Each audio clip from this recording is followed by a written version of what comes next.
Hey guys, YouTube channel surfer buddy out there.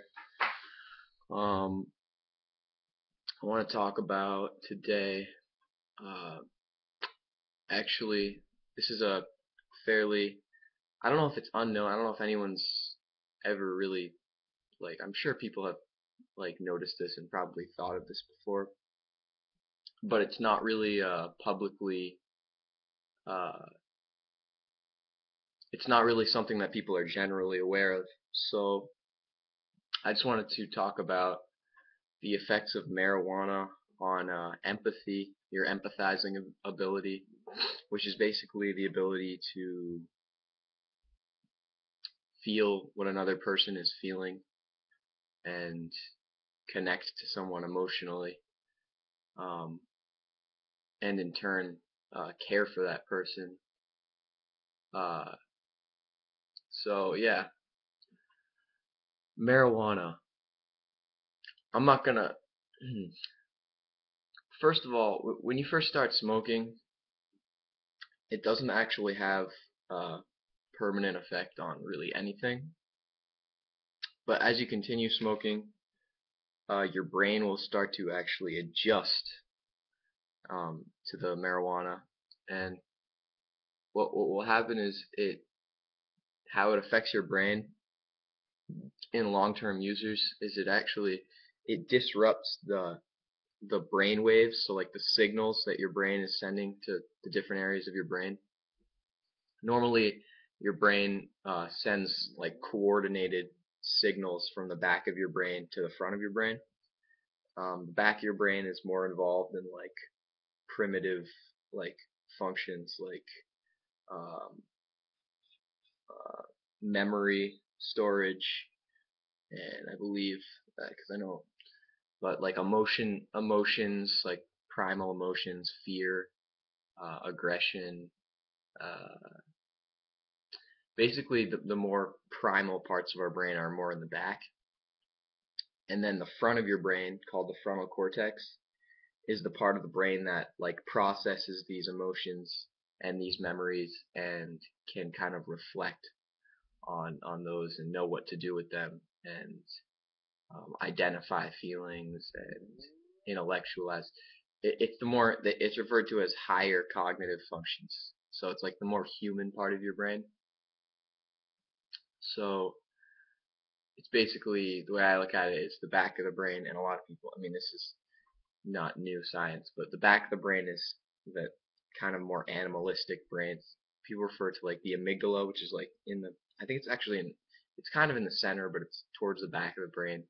Is the it's like the fear center of the brain. People call it the animal brain, and then the front of your brain is the human brain. Now, animals have the human brain too. Some animals, like dogs and cats, I think all mammals have it actually, but it's the most developed in humans, the frontal cortex. Other animals don't have like that's why humans are able to create, complex like tasks like um I don't know, like you don't see monkeys writing papers and um that kind of thing. But anyways, you know what I'm saying.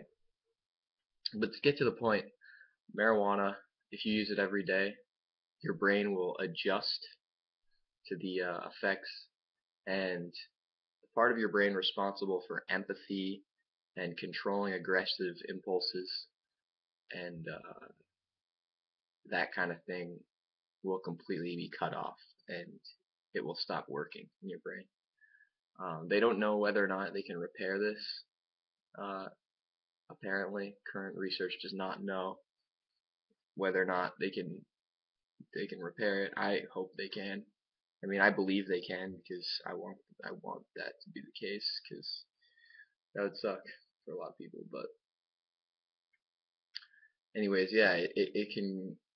I mean, long-term marijuana users, they're not fucking dangerous psychopaths, but they you might feel a little bit more uncomfortable around them or uneasy around them because they don't have the normal tact and awareness that you might expect from an adult person.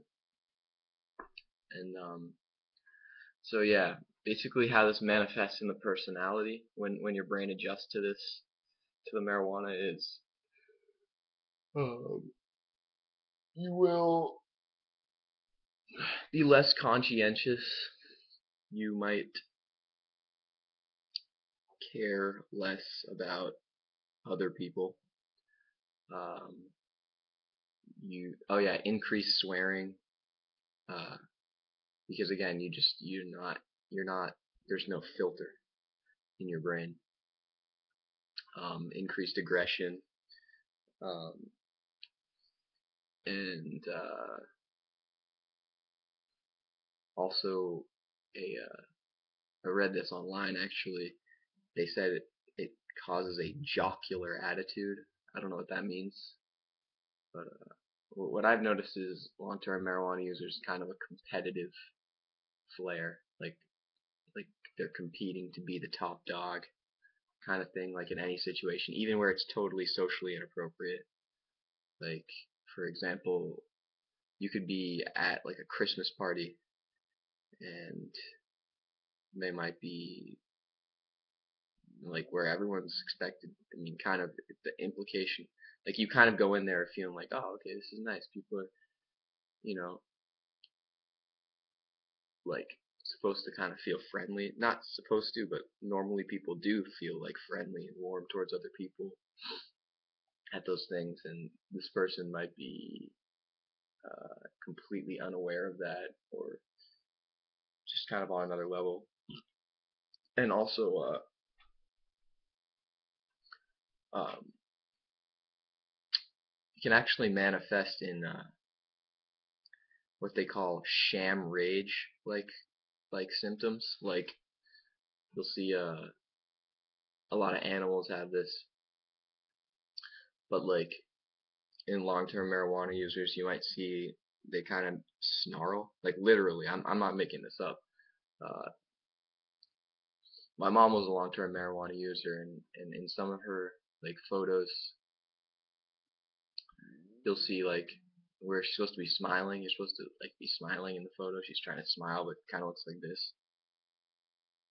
Like it's a snarl. It's more of a snarl than a smile, but yeah. Anyways, I found that kind of disturbing.